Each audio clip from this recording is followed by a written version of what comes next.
오늘 하나님께서 우리에게 주시는 말씀 함께 나누도록 하겠습니다. 요한계시록 2장 18절에서 29절까지의 말씀입니다. 저와 여러분이 한 절씩 교독하겠습니다. 너는 두아디라 교회의 사자에게 이렇게 써라. 눈이 불꽃 같고 발이 청동처럼 빛나는 하나님의 아들이 이렇게 말씀하신다. 나는 내 행위들과 사랑과 믿음과 봉사와 인내를 알고 너의 처음 행위들보다 나중 행위들이 더 낫다는 것을 안다. 그러나 내가 내게 책망할 것이 있으니 내가 이세벨이라는 여자를 용납하는구나. 그 여자는 스스로 예언자라고 하며 내 종들을 가르치고 유혹해 그들로 음행하게 하고 우상에게 바쳐진 음식을 먹게 했다. 내가 그 여자에게 회개할 기회를 주었지만 그 여자는 음행을 회개하려 하지 않았다. 보라, 내가 그 여자를 병상에 던질 것이며 그 여자와 더불어 간음하는 사람들도 그 여자의 행위에서 돌이키지 않으면 큰 환난에 던질 것이다. 또 내가 그 여자의 자녀들을 사망으로 죽일 것이다. 그러면 모든 교회가 내가 생각과 마음을 살피는 이임을 알게 될 것이다. 내가 너희의 행위대로 각 사람에게 갚아주겠다. 그러나 나는 이러한 가르침을 받지 않고 소위 사탄의 깊은 것들을 알지 못하는 두아디라에 있는 너희 남은 사람들에게 말한다. 나는 너희에게 다른 아무 짐도 지우지 않을 것이다.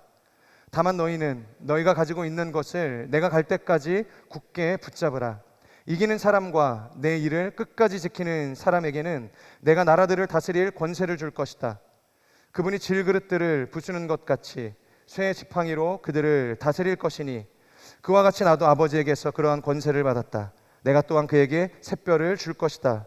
귀 있는 사람은 성령이 교회에게 하시는 말씀을 들어라. 아멘. 오늘은 이 분별이라는 제목으로 하나님의 말씀을 나누도록 하겠습니다. 지금 우리가 살고 있는 이 세상을 정보화 사회라고 이야기를 하죠. 이 유튜브와 이 SNS만 하더라도 거의 분 단위로 한 수십만 건에 대한 이 거대한 정보들이 올라오고 있다는 것이죠. 단순히 이게 그러니까 업로드 된다는 수준을 넘어서서 그러니까 쏟아지고 있다. 이 물밀듯이 이게 쏟아지고 있다라고 저희가 표현을 해도 무색하지 않을 정도입니다. 그리고 이 각종 통계와 확률 그리고 동향 분석과 이 빅데이터에 의존해서 정말로 많은 사람들이 이 내일이라는 정보를 얻기 위해서 얼마나 노력하며 수고를 하고 있는지 모릅니다. 그래서 이런 시대를 바라보면서 이 아마존의 창시자였던 이 베프 베이조스가 이런 이야기를 한 적이 있습니다. 그러니까 많은 사람들이 위기의 시대, 이 절망의 시대를 보내면서 그러니까 10년 후의 세상이 어떻게 달라질 것인가, 그리고 내 삶은 어떻게 바뀌게 될 것인가에 대해서 정말로 많은 관심과 노력을 기울인다는 것입니다.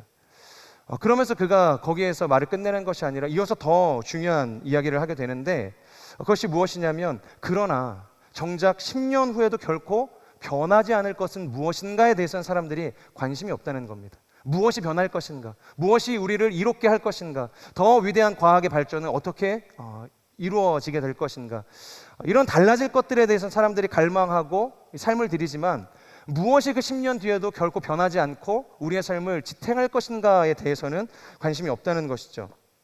오늘 본문도 보면 이 소아시아의 7개 교회 중인 이 네 번째 교회, 이 두아디라 교회에 관해서 이야기를 하고 있습니다.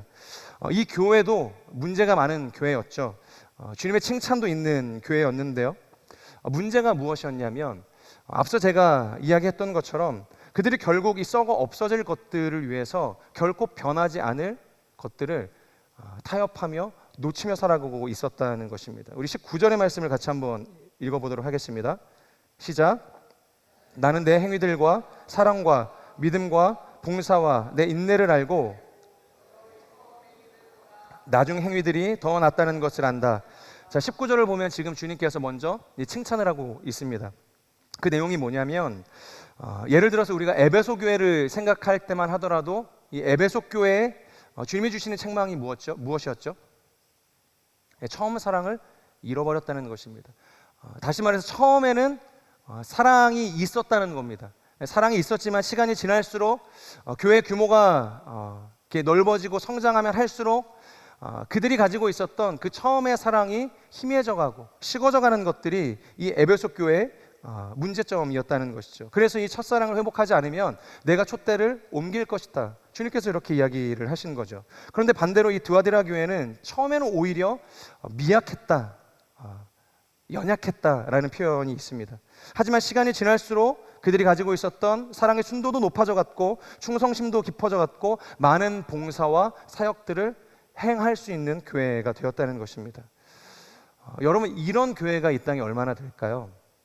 시간이 지날수록 교회가 성장하면 성장할수록 그 안에 사랑이 깊어지고 정말로 교회에 대한 열심과 헌신과 하나님의 나라를 위한 이 믿음이 확장되어지고 견고해질 수 있는 교회들이 얼마나 많겠냐는 것이죠.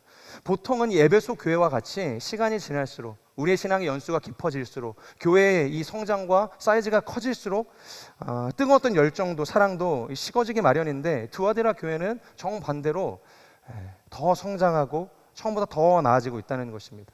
그러니까 이것이 정상적이지 않았기 때문에 주님께서 칭찬하고 계시는 겁니다.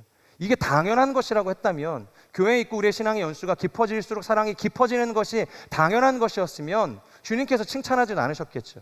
근데 그러기가 힘들다는 것을 주님이 아신 거예요. 그러니까 주님 보시기에도 놀랍고 훌륭한 모습, 그것이 두아디라 교회였다는 것입니다. 그렇기 때문에 누가 보아도 겉으로는 아무런 문제가 없는 것 같은 교회가 바로 이 두아디라 교회였다는 것이죠. 그런데 충격적인 게 무엇이냐면 오늘 주님께서 이 교회에 나타나셨습니다. 그런데 18절에 나타나신 주님을 어떻게 묘사하고 있는가? 제가 지난번에도 말씀드린 적이 있는데 이 소아시아 7교회를 향한 주님의 그 책망과 이 칭찬의 부분에서 가장 서두에 인트로에 어떤 주님으로 나타나셨는가, 그것만 우리가 잘 분별하고 해석할 수 있어도 어떠한 내용이 이곳에 담겨져 있구나, 어떠한 것이 칭찬으로 또 심판으로 하나님께서 언약으로 또 소망으로 회복의 메시지를 주고 있는 것인가를 우리가 분별할 수 있게 된다는 것이죠.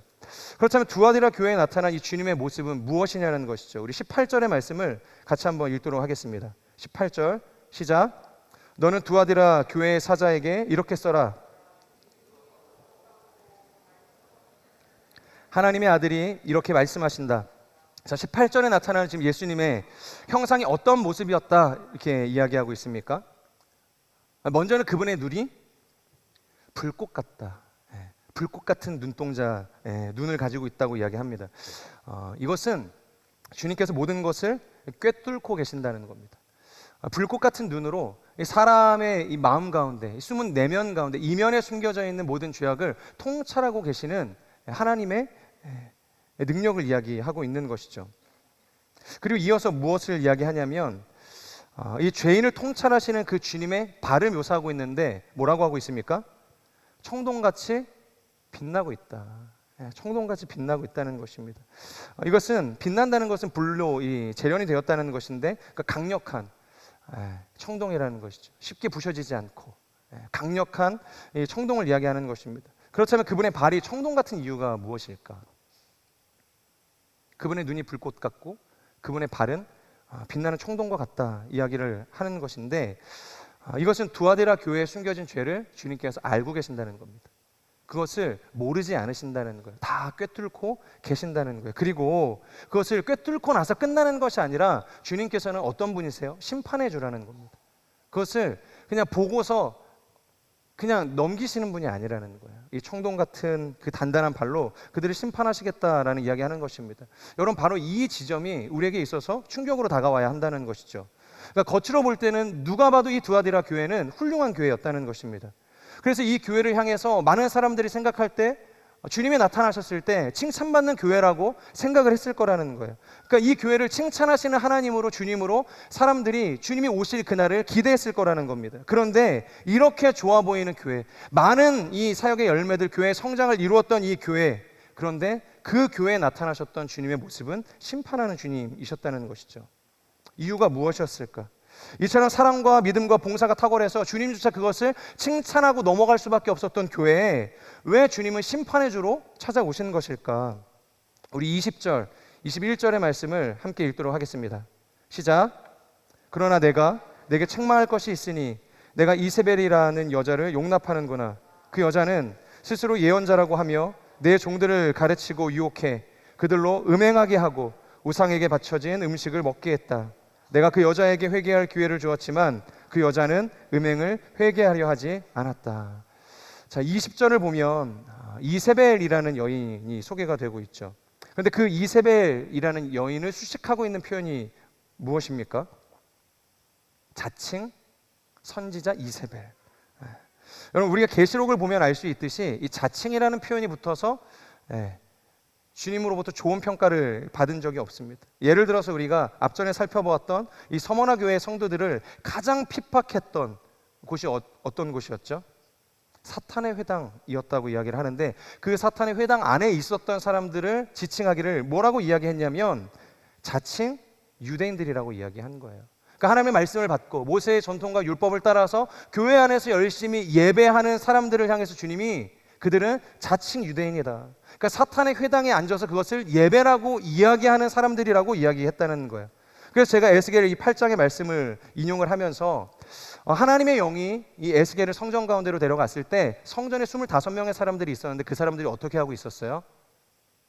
하나님을 바라보면서, 성전을 바라보면서 예배하고 있었던 것이 아니라 성전을 등으로 돌리고 등지고서 동쪽 태양을 바라보면서 그 동쪽 태양에 경배하고 있었다.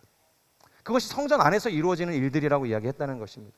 교회 안에 있다고 해서 그것이 다 하나님의 일은 아니라는 겁니다. 교회 안에 있다고 해서 그것이 다 하나님과 관련된 사람들은 아니라고 이야기한다는 것이죠.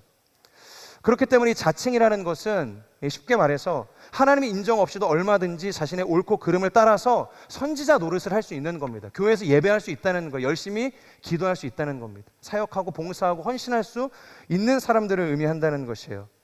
그것이 자칭이 가지고 있는 의미인 것이죠.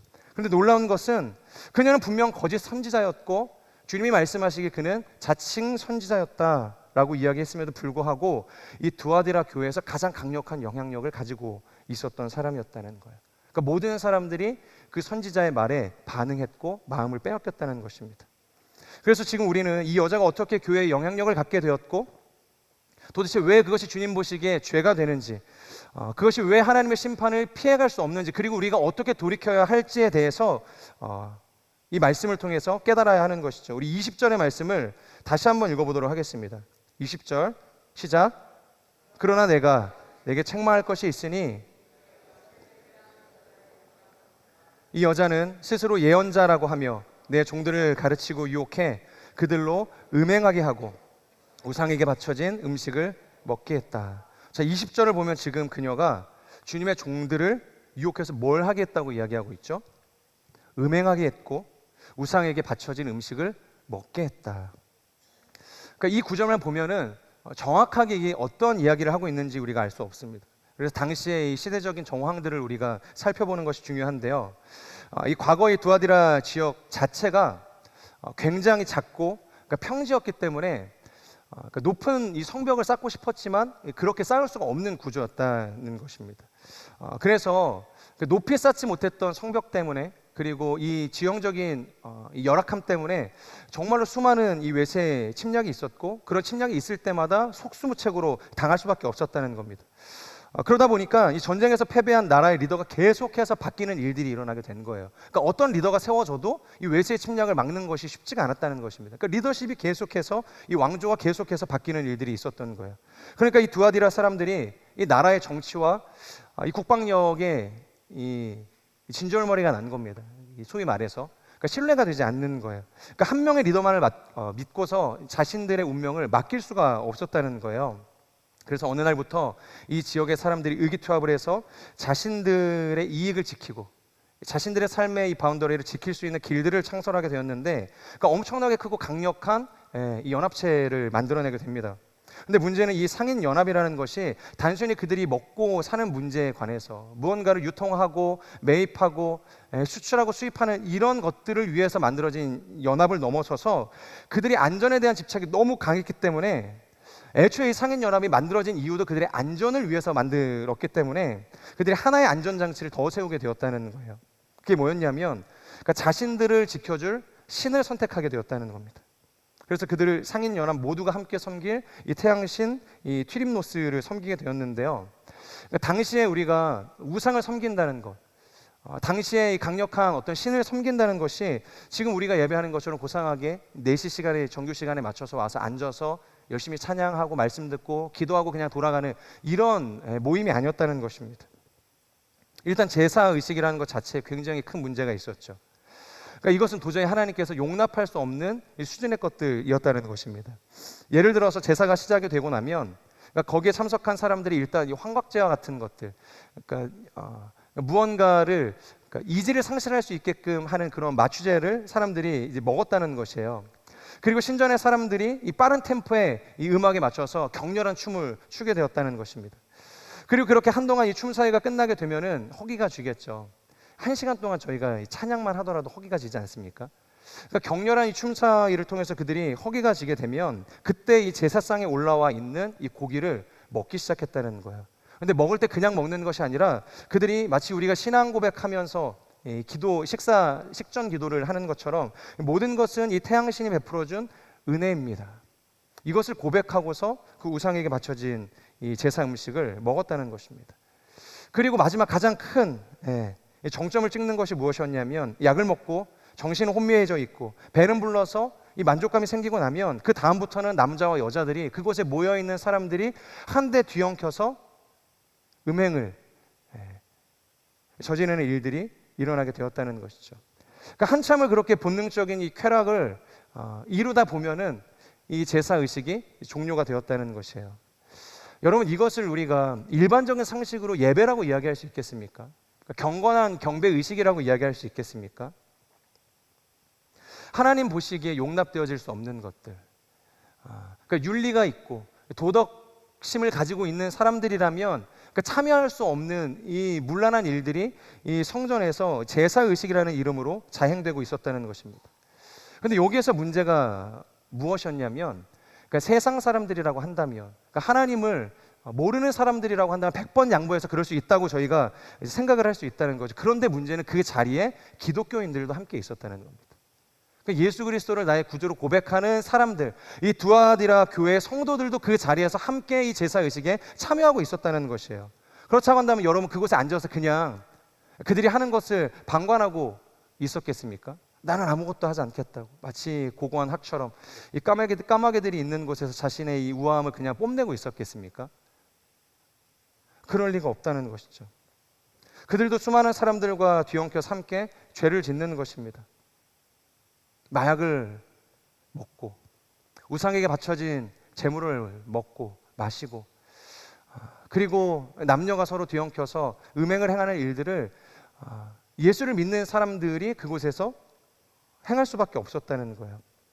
왜냐하면 거기서 그것을 내가 안 하겠다는 것은 그냥 모든 것을 포기하겠다는 것이었기 때문에. 길드에 가입되어 있지 않으면 내가 이 연합에서 연합이 원하는 것들을 따라서 순종하지 않는다는 것은 관계를 끊겠다는 이야기였기 때문에 이 땅에서, 이 두아디라 지역에서 내가 아무것도 하지 않겠다, 이 상인 연합을 통해서 아무런 어떤 안전적인 것들을 내가 부여받지 않겠다, 이것을 사실 결단해야만 할 수 있는 일이 아니었겠습니까? 그렇기 때문에 믿음은 있지만 이 사람들이 가지고 있는 이 하나님을 향한 이 신앙이 거짓이라고 생각할 수가 없다는 거. 열심히 예배를 드리고 주님이 이야기했던 것처럼 그들에게 사랑이 있었고 믿음이 있었고 충성이 있었습니다. 열심히 주님을 위한 봉사의 마음들이 지나온 그들의 모든 시간을 통해서 누적이 돼 있었다는 거예요. 그럼에도 불구하고 오늘의 이 해결할 수 없는 생존의 문제 앞에서 그것을 역행할 수밖에 없는 그들의 이 삶이라고 생각을 한다면 그들의 마음 가운데 얼마나 큰 이 죄책감이 있었겠냐는 거예요. 그들의 마음 가운데 얼마나 이 자신의 이 믿음을 바라보면서 초라함을 느낄 수밖에 없었겠냐는 것이죠. 그러니까 그동안 붙들고 세웠던 모든 자신들의 믿음이 다 무너지는 상황들이 일어나게 되는 것이죠.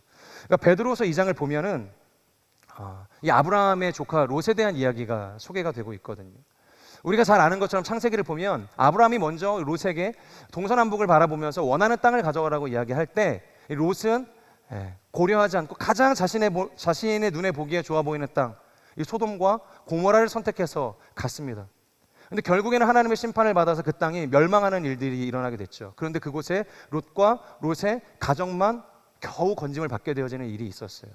창세기에는 그것을 그렇게만 일단락하고 마무리를 합니다. 그런데 베드로후서 2장을 보면은 그 시대를 살아가고 있었던 소돔과 고모라의 이 좋아 보이는 그 세상적인 이 가치만을 바라보며 살아갔던 롯을 향해서 뭐라고 평가하고 있냐면, 이 무법한 사람들의 음행한 이 음란한 행실로 말미암아 고통을 받았다, 롯이 힘들어했다는 이야기가 있습니다. 그의 의로운 영혼이 상처를 입었다는 표현이 있는 거예요. 그러니까 롯은 의로운 사람이었습니다. 그 악에 동참하지 않는 사람이었어요. 그렇지만 그런 사람들과 함께 그곳에서 살아가는 것만으로도 그의 그 마음이, 그의 영혼이 상처를 입고 신음하는 일들이 있었다는 것입니다. 여러분, 우리가 이번 한 주간 구정 설 명절을 지내고 오지 않았습니까? 많은 사람들이 사실 여러 가지 이유로 이 고향을 방문하는 것을 어려워할 수 있겠지만, 특별히 신앙의 문제 앞에, 갈등하는 이 종교의 문제 앞에서 가족들을 만나는 것이, 고향 어른들을 만나는 것이 어려운 분들이 있을 거라는 거예요. 결국에는 가게 되면 가기 전에 열심히 기도를 하겠죠. 이번에는 꼭 승리하리라. 그러니까 나의 믿음의 이 본을 보이리라. 예수 그리스도를 전하리라. 그렇게 이야기하지만 여지없이 무너지는 자신들의 이 연약함 앞에서 얼마나 죄책감을 많이 느끼고, 연약함을 많이 느끼고, 초라한 자신의 신앙에 대한 이 회의감들을 갖고 돌아오게 되냐는 것이죠. 그러니까 사람들이 믿음을 갖고 있지만 그럼에도 불구하고 무너지는 자신들의 삶을 향해서 죄책감을 가지고 있을 때 등장한 사람이 바로 이세벨이라는 사람이었다는 거예요. 그가 찾아와서 이렇게 이야기를 하는 거죠. 그러니까 내가 하나님의 계시를 받고, 그러니까 하나님께서 내게 주신 말씀을 내가 묵상하면서 깨닫게 된 게 하나 있는데, 그것이 무엇이냐? 바로 너희가 신전에 가서 음행을 하고 우상에게 바쳐진 음식을 먹어도 그것은 어쩔 수 없는 일 아니냐? 그러니까 너희도 먹고 살기 위해서, 이 땅에서 살아가기 위해서는 당연히 그것을 해야만 하는 거 아니냐? 이 연합을 거절하고서도 너희가 이 땅에서 살아갈 수 없기 때문에 너희들의 연약함, 너희의 부족함, 주님께서 다 아신다는 겁니다. 그러니까 우리가 살기 위해서 어쩔 수 없이 선택한 것이라고 한다면 주님께서도 그 선택을 용서해 주실 것이라는 것입니다. 그러니까 하나님께서도 우리의 상황을 다 알고 계시기 때문에, 우리의 연약함 때문에 이 벌어진 일들로 인해서 우리를 정죄하시는 하나님이 아니라는 것입니다. 그러니 죄책감 갖지 말라는 겁니다. 그렇게 열심히 번 돈을 가지고 오히려 교회를 위해서 봉사하고 헌신하고 구제헌금 하라는 거예요. 선교헌금 하라는 겁니다. 그러니까 이런 뉘앙스였다는 거예요. 이것을 완전히 이원론으로 분리를 시켜버리는 것이죠. 그러니까 이 둘은 완전히 다른 영역이라고 이야기하는 것입니다. 종교는 종교고, 하나님을 위한 우리의 신앙은 신앙인 것이고, 세상을 살아가는 삶의 원리는 삶의 원리라고 이야기하는 것입니다. 그러니까 영지주의의 논리를 가지고서 그들을 미혹했다는 것입니다. 그런데 여러분, 정말로 그럴까요? 종교는 종교고 우리가 살아가는 현실의 문제는 현실의 문제일까요? 이것이 완전히 분리가 되어져서 정말로 플러스 마이너스 이 제로가 되는 것처럼 주님께서는 우리를 용납해 주시고 우리의 연약함을 긍휼히 여겨주시는 걸까요? 주님께서 22절, 23절 뭐라고 이야기하시는가? 우리 같이 한번 읽어보겠습니다. 시작. 보라, 내가 그 여자를 병상에 던질 것이며 그 여자의 행위에서 돌이키지 않으면 큰 환난에 던져질 것이다. 또 내가 그 여자의 자녀들을 사망으로 죽일 것이다. 그러면 모든 교회가 내가 생각과 마음을 살피는 이임을 알게 될 것이다. 내가 너희의 행위대로 각 사람에게 갚아주겠다. 자, 지금 주님께서 뭐라고 이야기하시는가? 보라, 보라고 이야기하시는 거죠. 그러니까 눈을 뜨고 보라는 것입니다. 그러니까 너희의 다친 눈을 열고서 보라는 거예요. 그러니까 거짓에 미혹당해서 혼미해진 눈을 뜨고서 보라고 이야기하시는 겁니다. 주님께서 어떻게 이것을 판단하시고 행하시는지를 분명히 보라는 거예요. 바로 그 여자의 말을 듣고 간음하는 사람들에게 어떠한 일이 일어날 것이래요? 큰 환난을 그들이 당하게 될 것이다. 그리고 사망으로 죽게 될 것이다.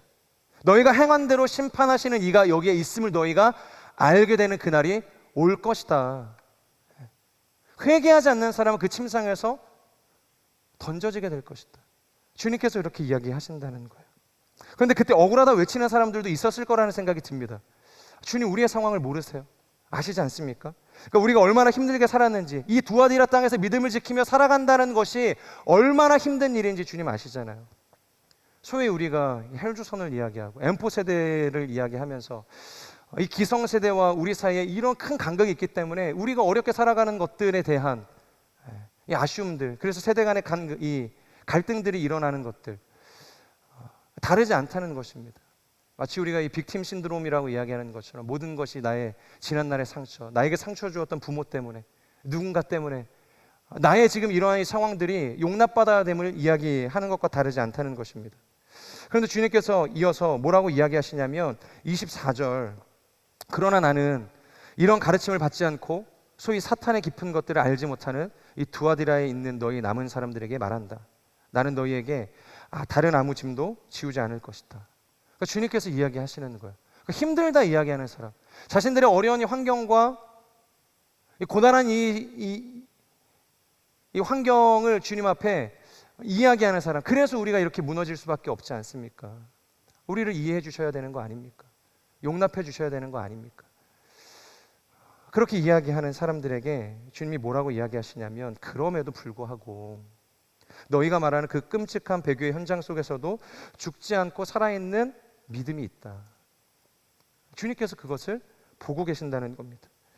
소위 사탄의 이 깊은 것들을 알지 못하는 너희 남은 사람들, 그러니까 두아디라에서 일절 신앙의 타협을 하지 않고 오직 주님만이 나의 왕이십니다. 주님만이 나의 인생의 주이십니다. 그것을 고백하는 사람들이 남아 있다는 것입니다. 주님께서는 그것을 보고 계신다는 거예요. 여러분, 놀라운 말씀 아닙니까?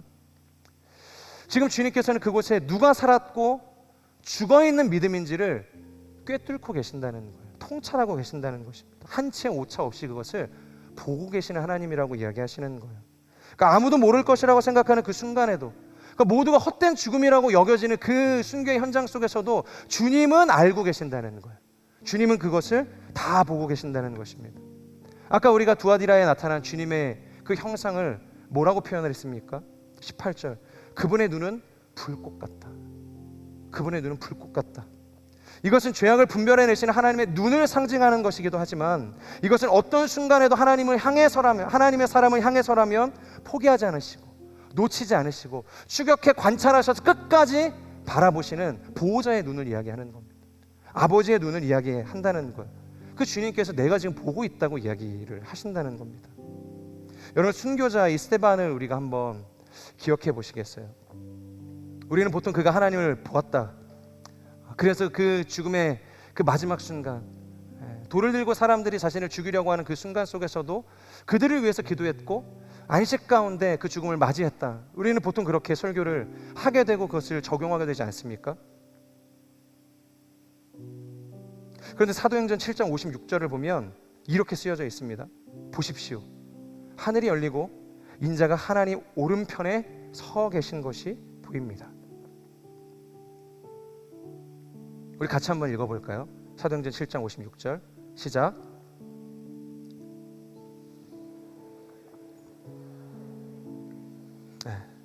여기서 하늘이 열렸다는 이 표현이 굉장히 중요한데요, 여기서 이 열렸다는 단어는 이 헬라어 스키조라는 단어가 사용이 됩니다.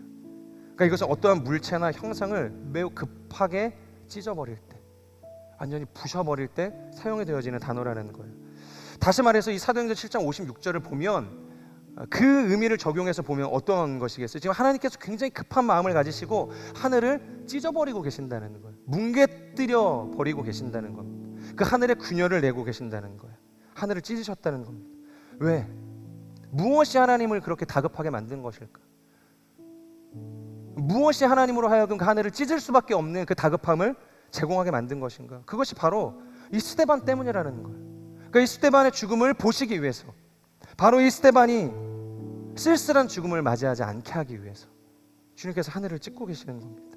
그를 죽음 앞에 홀로 서지 않게 하시기 위해서 스키조, 하늘을 찢으시고 그를 바라봐주고 계신다는 거예요. 그를 주목하고 계신다는 겁니다. 여러분, 우리는 이 주님을 볼 수 있어야 됩니다. 우리를 바라보고 계시는 불꽃 같은 눈으로, 보호자의 눈으로, 아버지의 눈으로 우리가 있는 모든 상황 속에서 우리를 감찰하고 계시는 그 하나님을 볼 수 있어야 한다는 것입니다. 소위 우리가 신앙을 지키기 위해서 이 사탄의 회당에서 신음하고 있는 그 순간 속에서도, 모든 이 자칭 선지자라는 이스벨의 말에 미혹당해서 주님을 등지고 있는 그 타협의 현장 속에서도 우리는 이 주님을 볼 수 있어야 한다는 것입니다. 결코 우리는 어떤 상황에서도 홀로 두지 않으시는 하나님, 언제나 불꽃 같은 눈동자를 나를 바라보시는 보호자이신 나의 아버지, 바로 그 주님을 우리가 볼 수 있을 때 우리의 믿음이 흔들리지 않게 된다는 겁니다. 그걸 보지 못하면 흔들리는 것, 계속해서 무너지는 겁니다. 염려하고 근심하고 타협하게 되고 넘어가게 되고 미혹당하게 된다는 것입니다. 그 주님을 봐야, 주님이 우리를 바라보시듯 우리도 불꽃 같은 눈으로 그 살아계신 하나님을 마주하기 시작할 때 우리의 삶에 있어서 정말로 무엇이 중요한지, 무엇이 우리를 살게 하는지, 우리의 미래를 바꿀 것이 무엇인지, 영원히 바뀌지 않을 그 진리가 무엇인지를 우리가 분별할 수 있게 된다는 것입니다. 저는 우리의 삶이 그 주님을 바라볼 수 있는 불꽃 같은 눈을 소유하기를 주님의 이름으로 축복합니다.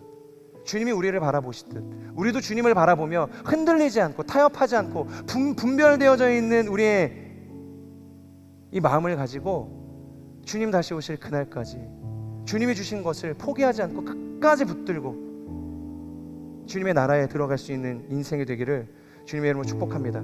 우리 같이 함께 오늘 말씀을 기억하면서 기도하겠습니다. 사랑하는 주님, 하나님의 교회로 부르심을 받고 정말로 많은 사랑의 일들, 선행의 일들, 사역들을 하고 교회를 세워가는 일들을 했음에도 불구하고 현실의 문제 앞에 우리가 타협하게 되고 무너지게 될 때가 얼마나 많은지 모릅니다. 종교와 이 세상과 이 신앙과 우리의 현실의 이 문제 앞에서 우리가 이것을 분리해서 살아가고 있을 때가 얼마나 많은지 모릅니다. 하지만 하나님, 주님께서 분명하게 우리에게 말씀하시는 것처럼 소위 하나님의 깊은 것을 알지 못하고 이 사단의 깊은 것들을 붙들고 그것을 선택해 타협하며 살아가고 있는 모든 사람들을 하나님께서 침상에서 던져버릴 것이고 사망을 당하게 할 것이고 그들을 하나님께서 심판하실 것이다. 그들이 행한 대로 갚으실 것이라고 말씀하신 것을 우리가 보게 됩니다. 하나님, 타협하는 믿음에서 우리가 돌이키게 하여 주시옵소서. 순전하고 온전한 믿음을 가지고 예수 그리스도께서 붙들라 말씀하신 하나님 그 진리의 말씀을 붙들고 나아갈 수 있는 하나님의 교회가 되게 하여 주시옵소서. 오직 그 진리의 말씀만을 타협 없이 붙들고 두아디라에 남아있는 자들과 같이 남은 자의 인생을 선택해 살아갈 수 있는 거룩한 사람들 우리 모두가 될 수 있도록 기름 부어 주시옵소서. 함께 이 말씀을 기억하며 우리 동성으로 기도하며 나아가겠습니다. 보좌에 앉으신 오늘의 말씀을 우리가 바라보며 나아갑니다. 그 어린 양 예수, 우리가 주님을 바라보지 못하고 정말로 세상의 소리 앞에 거기 선지자가 외치는 가운데 자칭 선지자 이세벨의 소리 가운데 주 경배하리라.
하나님 나의 외향적인 하나님 나의 커리어만을 쌓아가기를 원했던 하나님 교회의 커리어를 쌓아가고 세상적인 커리어를 위해서 나의 삶을 드리며 하나님의 공적인 삶을 살아갔던 나의 모든 지난 날을 주님 앞에 회개합니다.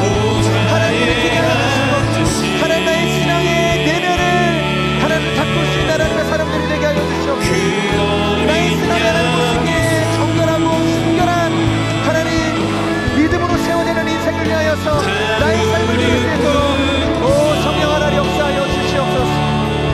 주님을 찬양합니다. 우리 한 번 더 기도하며 나아가겠습니다. 기도하실 때 하나님,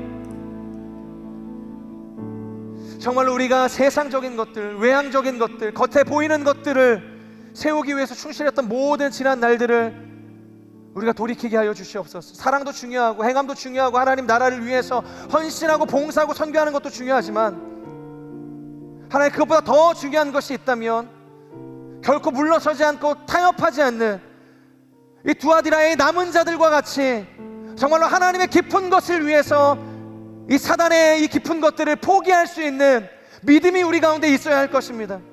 하나님, 그 어떤 순간 속에서도 이 진리와 이 세상의 소리 앞에서 타협하지 않는 하나님의 사람들이 될 수 있도록 역사하여 주시옵소서.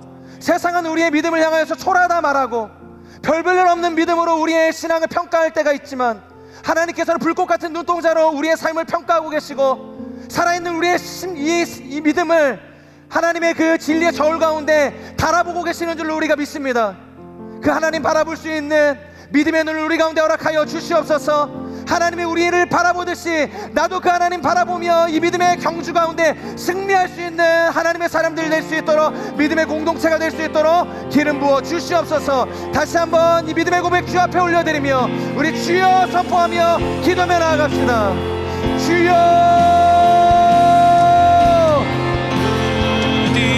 신실하신 하나님, 주님께 드리고 주님 바라보며 나아가는 우리의 삶 되게 하여 주시옵소서. 살아계신 하나님을 느낄 모든 하나님, 내 하나님 외양을 닥치고 세상의 것들, 보여지는 것들, 나의 이 의로움을 위해서 세웠던 모든 것들을 다 내놓으시고, 오직 우리의 내면의 내실을 잡고 우리의 신앙이 내실을 가지고 오직 하나님께서 지금 이 순간에도 불꽃 같은 눈으로 우리의 죄를 감찰하고 계시고 감찰하고 계시고 분별하고 계심을 우리가 믿음으로 바라보게 하여 주시고, 우리가 하나님을 향하여서 가지고 있는 이 생명력 있는 믿음을 당신의 진리의 저울 가운데 바라보고 계신 하나님이심을 우리가 볼 수 있는 믿음 있게 하여 주시옵소서. 그래서 이 거친 세상 속에서도 음행과 타협과 우상숭배가 만드는 이 세상 속에서도 결국 내가 자칭 이세벨의 말을 듣지 않고 자칭 선자 이세벨의 말에 미혹되지 않고 오직 진리이신 예수 그리스도의 그 말씀을 붙들고 남은 자가 되어서 하나님이 원하시는 어떤 삶을 향하여서 포기하지 않고 나를 달려나갈 수 있는 하나님의 사람들이 될 수 있도록 역사하여 주시옵소서. 그 주님을 바라보며 나아가는 우리 모두의 삶이 되기를 소망합니다. 사랑하는 주님, 오늘도 우리의 삶을 찾아오셔서 우리에게 말씀하시는 주님을 바라봅니다. 정말 우리가 걸어가는 모든 삶의 순간 속에서도 주님을 위해서 선택했던 우리의 모든 믿음의 열매들, 주님께서는 하나도 놓치지 않고 하나도 땅에 떨어뜨리지 않으시고 썩어버리지 않게 하여 주시고 다 보고 계시고, 주님의 그 진리의 저울 가운데, 심판의 저울 가운데 다 달아서 우리를 평가하고 계시는 하나님이신 줄로 우리가 알게 하여 주시옵소서. 그 하나님 보게 하여 주시옵소서. 그래서 우리가 지금도 이 자칭 선지자 이세벨의 말에 미혹돼서 우리의 신앙과 세상 속에서 타협하고 주님을 등지고 예배하는 척하고 살아가고 있다면 회개하게 하여 주시옵소서. 돌이키게 하여 주시옵소서. 주님께로 나아갈 수 있는 하나님의 사람들이 될 수 있도록 역사하여 주시옵소서.